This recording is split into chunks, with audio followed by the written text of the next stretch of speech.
Good afternoon every one. നമ്മൾ നേരത്തെ പറഞ്ഞതുപോലെ ഇപ്പോൾ നമ്മൾ ഡിസ്കസ് ചെയ്തുകൊണ്ടിരിക്കുന്നത് ബിസിനസ്സിൻ്റെ ഫസ്റ്റ് ചാപ്റ്റർ ആണല്ലോ. അപ്പോൾ നമ്മൾ ഫസ്റ്റ് തന്നെ നിയോ ട്യൂഷനെ കുറിച്ച് നമ്മൾ പറഞ്ഞു.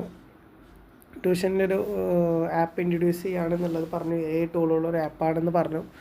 അപ്പോൾ കൂടുതൽ വീഡിയോസ് അതിൽ നമുക്ക് ലഭിക്കുന്നുള്ളതൊക്കെ നമ്മൾ പറഞ്ഞു, പോയൊരു വീഡിയോയിൽ നമ്മൾ പറഞ്ഞു. അപ്പോൾ നിങ്ങളൊന്നും കൂടെ എനിക്ക് പറയാനുള്ളത്, നിങ്ങൾ ആ ആപ്പ് പർച്ചേസ് ചെയ്യുക. ആപ്പ് വന്ന ശേഷം ഞാൻ ആ ഡീറ്റെയിൽസ് അപ്ലോഡ് ചെയ്യുന്നതായിരിക്കും. അതിനു മുമ്പ് നിങ്ങൾ ചാപ്റ്റേഴ്സ് അതാണ് ശ്രദ്ധിക്കുക. എല്ലാ വീഡിയോസും അപ്ലോഡ് ആവുന്നതായിരിക്കും. നിയോ യൂട്യൂബ് പേജിൽ തന്നെ അപ്ലോഡ് ആവുന്നതായിരിക്കും. സോ നമ്മൾ ഇന്ന് ഡിസ്കസ് ചെയ്യാനായിട്ട് പോകുന്നത് ബിസിനസ്സിൽ +2 ബിസിനസ്സിൽ ആ ഒരു ഫസ്റ്റ് യൂണിറ്റിലുള്ളൊരു കാര്യമാണ്. ഓക്കെ, ഇതിൽ മെയിനായിട്ട് ഡിസ്കസ് ചെയ്യാനായിട്ടുള്ളത് നമ്മൾ പോയ ക്ലാസ്സിൽ നമ്മൾ പറഞ്ഞു. എന്തൊക്കെ പറഞ്ഞു പോയ ക്ലാസ്സിൽ?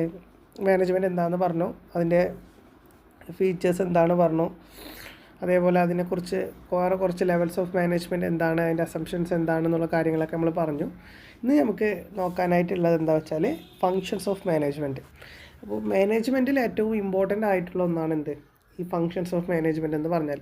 ഈ ഫങ്ഷൻസ് ഓഫ് മാനേജ്മെൻറ്റ് എന്ന് പറഞ്ഞാൽ 5 ഫങ്ഷൻസാണ് ഇതിലുള്ളത്. ഓക്കെ, ഈ 5 ആക്ടിവിറ്റീസ് ആയിട്ടുള്ള ഈ ഒരു 5 ഫങ്ഷൻസാണ് എന്തിൽ വരിക, ഈ ഫങ്ഷൻസ് ഓഫ് മാനേജ്മെൻറ്റിൽ വരിക. അപ്പോൾ ഈ ഫങ്ഷൻസ് ഓഫ് മാനേജ്മെൻറ്റ് എന്ന് പറഞ്ഞു കഴിഞ്ഞാൽ തന്നെ നമുക്ക് ആദ്യം മനസ്സിലാക്കി വരുന്നത് പൊഡാക് എന്ന പേരിലാണ് ഇത് ഞങ്ങൾ അറിയപ്പെടുക.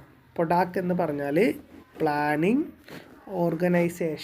ഓർഗനൈസിങ്, ഡയറക്റ്റിംഗ്, കൺട്രോളിങ്, സ്റ്റാഫിങ് എന്നീ പറയുന്ന ഈ 5 പേരിലാണ്, ഈ 5 ലെറ്റേഴ്സിലാണ് ഇത് അറിയപ്പെടുക. ഓക്കെ, അപ്പോൾ ഇന്ന് കോഡ് വേർഡ് ഞാൻ എന്താ പറഞ്ഞു ചോദിച്ചാൽ പെട്ടെന്ന് നമുക്കിത് മനസ്സിലാക്കാനായിട്ട് കഴിയും. ഇത് ഓരോ ചാപ്റ്റേഴ്സായിട്ട് നമുക്ക് എന്തിൽ പഠിക്കാനായിട്ട് പറ്റും, ബിസിനസ്സിൽ പഠിക്കാനായിട്ട് പറ്റും. ഓരോ ഇൻഡിവിജ്വൽ ആയിട്ടുള്ള ചാപ്റ്റേഴ്സായിട്ട് നമുക്ക് ബിസിനസ്സിൽ ഇത് പഠിക്കാനായിട്ട് പറ്റും. സോ നമുക്ക് ഡിസ്കസ് ചെയ്യാനായിട്ടുള്ളത് എന്താ വെച്ചാൽ എന്താണ് ഫങ്ഷൻസ് ഓഫ് മാനേജ്മെൻറ്റ് എന്നുള്ളതാണ്. Okay, first of all planning എന്ന് പറഞ്ഞാൽ എന്താണ്? നമ്മളിപ്പോൾ ഭാവിയുള്ള കാര്യങ്ങളൊക്കെ നമ്മൾ പ്ലാൻ ചെയ്യുമല്ലോ. നാളെ ഇന്ന കാര്യങ്ങളൊക്കെ നമ്മൾ ചെയ്യണം, നാളെ ഇന്ന കാര്യങ്ങളൊക്കെ നമ്മൾ ഇടപെടണം എന്നുള്ള കാര്യങ്ങളൊക്കെ നമ്മൾ ചെയ്യുമല്ലോ. അപ്പോൾ ഒരു ബിസിനസ്സിൻ്റെ കാര്യങ്ങൾ നാളേക്ക് വേണ്ടി പ്ലാൻ ചെയ്യുക, നാളത്തെ കാര്യങ്ങൾക്ക് വേണ്ടി ഒരു ബിസിനസ്സിൻ്റെ കാര്യങ്ങൾ പ്ലാൻ ചെയ്യുക. ഓക്കെ, നാളെയുള്ള കാര്യങ്ങളും നാളെ നമുക്ക് എന്തൊക്കെ റോ മെറ്റീരിയൽസ് പർച്ചേസ് ചെയ്യണം, നാളെ എന്തൊക്കെ ആർക്കൊക്കെ നമ്മൾ സെയിൽസ് ഓർഡർ കൊടുക്കണം തുടങ്ങിയിട്ടുള്ള ഒരു ബിസിനസ് ആക്ടിവിറ്റിയുമായി ബന്ധപ്പെടുത്തിയിട്ടുള്ള നാളത്തെ കാര്യങ്ങൾക്ക് വേണ്ടി പർച്ചേസ് ചെയ്യുന്ന പ്രോസസ്സിനെയാണ് എന്ത് പറയുക, പ്ലാനിങ് എന്ന് പറയാം. ഓക്കെ, ദെൻ സെക്കൻഡ് വൺ ആണ് organising is A most beautiful and efficient ആയിട്ടുള്ളൊരു ഫാക്ടറാണ്. കാരണം എന്താ വെച്ചാൽ നമ്മളെല്ലാം പ്ലാൻ ചെയ്താൽ മാത്രം മതിയോ? അല്ല, നമ്മൾ പ്ലാൻ ചെയ്തിട്ട് മിണ്ടാനിരുന്നാൽ മാത്രം മതിയോ? ഇല്ല, പറ്റില്ല, ഒരിക്കലും ഇല്ലല്ലോ. നമ്മൾ ഓർഗനൈസ് ചെയ്യണം. ഓർഗനൈസ് ചെയ്യുക പറഞ്ഞാൽ നാളെ നമ്മൾ എന്തൊക്കെ എപ്പോൾ ചെയ്യണം, ഓർഗനൈസിങ് അതാണ്.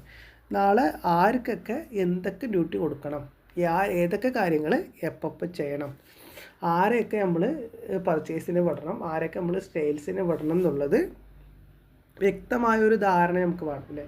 അപ്പോൾ ഓർഗനൈസിങ് എന്നുള്ളത് കറക്റ്റായിട്ടുള്ളൊരു ധാരണ ഉണ്ടാക്കിയെടുക്കലാണ് ഇതുമായി ബന്ധപ്പെടുത്തിയിട്ട്, അതായത് നമ്മുടെ പ്ലാനിങ്ങുമായി സെക്കൻഡ് ഫങ്ഷൻസ് ആയിട്ട് ഓർഗനൈസിങ്ങിന് നമ്മൾ പറയുന്നത്. ഓക്കെ, ദെൻ തേർഡ് വൺ എന്ന് പറയുന്നതാണ് staffing is the most important thing in every organisation. എല്ലാ ഓർഗനൈസേഷനിലും സ്റ്റാഫിങ് എന്നുള്ളത് മോസ്റ്റ് കൺസിഡർ ആയിട്ടുള്ള അല്ലെങ്കിൽ ഇമ്പോർട്ടൻ്റ് ആയിട്ടുള്ള ഒരു കാര്യമാണ്. കാരണം എന്താ വെച്ചാൽ നമുക്ക് സ്റ്റാഫ്സിനനുസരിച്ചാണ് നമ്മൾ എല്ലാ കാര്യങ്ങളും പ്ലാൻ ചെയ്യുക. ഇപ്പോൾ നമ്മൾ മാൻ പവർ പ്ലാനിങ് ഒക്കെ പഠിക്കും, അടുത്തതിൽ പഠിക്കും. മാൻ പവർ പ്ലാനിങ് എന്ന് പറഞ്ഞാൽ right person should be appointed at the right time, at the right job, at the right place. ശരിയായ വ്യക്തിയെ ശരിയായ സമയത്ത് ശരിയായ സ്ഥാനത്ത് ശരിയായ ജോലിയിൽ അപ്പോയിൻമെൻറ്റ് ചെയ്യുക എന്നാണ് പറയുക. അപ്പോൾ ഈ സ്റ്റാഫിങ് എന്നുള്ളത് അതാണ്. അപ്പോൾ നമ്മൾ കറക്റ്റ് സ്റ്റാഫ്സിനെ കറക്റ്റായ പ്ലേസിൽ നമ്മൾ ഉപയോഗിക്കാനായിട്ട് നമുക്ക് കഴിഞ്ഞെങ്കിൽ നമുക്ക് ഒരുപാട് ഏണിങ്സ് നമ്മുടെ സ്ഥാപനത്തിന് ഉണ്ടാക്കാൻ കഴിയും. നമ്മുടെ staffs is A most considered one, അല്ലെങ്കിൽ മോസ്റ്റ് ഇമ്പോർട്ടൻ്റ് ആയിട്ടുള്ള ഒരു കാര്യമാണ്. അപ്പോൾ സ്റ്റാഫിങ് എന്ന് പറയുന്നത് ശരിയായിട്ട് നമ്മൾ എന്ത് ചെയ്യുക, യൂട്ടിലൈസ് ചെയ്യേണ്ടതായിട്ടുണ്ട്. ഇതൊക്കെ ഓരോ ചാപ്റ്റേഴ്സായിട്ട് നിങ്ങൾ എന്ത് ചെയ്യും, ഡീറ്റെയിൽ ആയിട്ട് പഠിക്കും. ദെൻ ഡയറക്റ്റിംഗ്, നമ്മളെല്ലാവരിനെയും എടുത്ത് വെച്ചു. ഓക്കെ, അവിടെ ഓരോ ബെഞ്ചിൽ ഇരുത്തിയാൽ മതിയോ? ഇപ്പോൾ ഒരു ഫുട്ബോൾ മാച്ചൊക്കെ ആണെന്നുണ്ടെങ്കിൽ എല്ലാ പ്ലെയേഴ്സിനും നമ്മൾ എടുത്ത് വെച്ചാൽ മതിയോ? എന്ത് ചെയ്യണം? ഡയറക്റ്റ് ചെയ്യാൻ അറിയണം. നീ ഇന്നത് ചെയ്തത്, നീ രാവിലെ ഇവിടെ പോയി പർച്ചേസ് ചെയ്യുക, നീ സെയിൽസിൻ്റെ കളക്ഷൻ നോക്കുക, ഈ സെയിൽസിൻ്റെ എത്രയാണ്, അക്കൗണ്ട്സ് എന്താണെന്നുള്ളത് കയറ്റുക എന്നുള്ളത് കറക്റ്റ് ഒരു ഡയറക്ഷൻ അവർക്ക് നമുക്ക് കൊടുക്കാനായിട്ട് കഴിയണം. ഒരു കറക്റ്റ് ഒരു ഡയറക്റ്റിങ് നമുക്ക് നയിക്കാനായിട്ട് കഴിയണം. അതൊരു അനദർ ഇമ്പോർട്ടൻ്റ് ആയിട്ടുള്ളൊരു ഫാക്ടറാണ്. കറക്റ്റായിട്ട് അവരെ നമുക്ക് ഡയറക്റ്റ് ചെയ്യാൻ പറ്റുക എന്നുള്ളത് അല്ലേ. ഡയറക്റ്റിങ് നമ്മൾ സിനിമയൊക്കെ ഇടില്ല, സിനിമ ഡയറക്റ്റ് ചെയ്യണത്, ഇതൊക്കെ കറക്റ്റായ ഒരു വേ ഓഫ് ഇതിൽ വരണം, ഒരു കറക്റ്റ് ഒരു ലൈനിൽ വരണം. ഇല്ലെങ്കിൽ എന്താവും, മൊത്തം എല്ലാം താറുമാറാവും എന്നാണ് പറയുന്നത്. ദെൻ കൺട്രോളിങ് എന്ന് പറഞ്ഞാൽ ലാസ്റ്റത്തെ ഇമ്പോർട്ടൻ്റ് ആയിട്ടുള്ളൊരു ഫാക്ടറാണ് എന്ത്, ഈ കൺട്രോളിങ് എന്ന് പറഞ്ഞാൽ. ഈ കൺട്രോളിങ് എന്ന് പറയുന്നത് ശരിയല്ല. നമ്മൾ ഒരാൾക്ക് വർക്ക് ലോഡ് കൂടി, അയാളുടെ എഫിഷ്യൻ്റ് അവിടെ കുറഞ്ഞു, സ്വാഭാവികമായിട്ട് ഇത് കമ്പനിയെ ബാധിക്കും. അപ്പോൾ അത് കൺട്രോൾ ചെയ്യണം, ഷിഫ്റ്റ് കൺട്രോൾ ചെയ്യണം, അയാളുടെ വർക്ക് ടൈം കൺട്രോൾ ചെയ്യണം. Everything will be controlled. എല്ലാം ഒരു നിയന്ത്രണത്തിലായിരിക്കണം. വെറുതെ നമ്മൾ ഏതോ പറഞ്ഞ പോലെ എന്ത് ചെയ്യാൻ പാടില്ല, കാര്യങ്ങൾ ചെയ്യാൻ പാടില്ല. എല്ലാം ഒരു നിയന്ത്രണത്തിലായാൽ മാത്രമാണ് നമുക്ക് എന്ത് ചെയ്യുള്ളൂ, ബ്യൂട്ടിഫുള്ളായിട്ട് നമുക്ക് കാര്യങ്ങൾ നിയന്ത്രിച്ച് പോകാനായിട്ട് കഴിയുള്ളൂ. കൺട്രോളിങ് ഇസ് എസെൻഷ്യലാണ്, അത്രയും എസെൻഷ്യൽ ആയിട്ടുള്ളൊരു ഫാക്ടറാണ് ഈ കൺട്രോളിങ് എന്ന് പറയുന്നത്. ഓക്കെ, സോ നമ്മൾ പറഞ്ഞു വന്നത് ഈ 6 പോയിൻറ്റിനെ കുറിച്ചാണ്, 5 പോയിൻറ്റിനെ കുറിച്ചാണ്.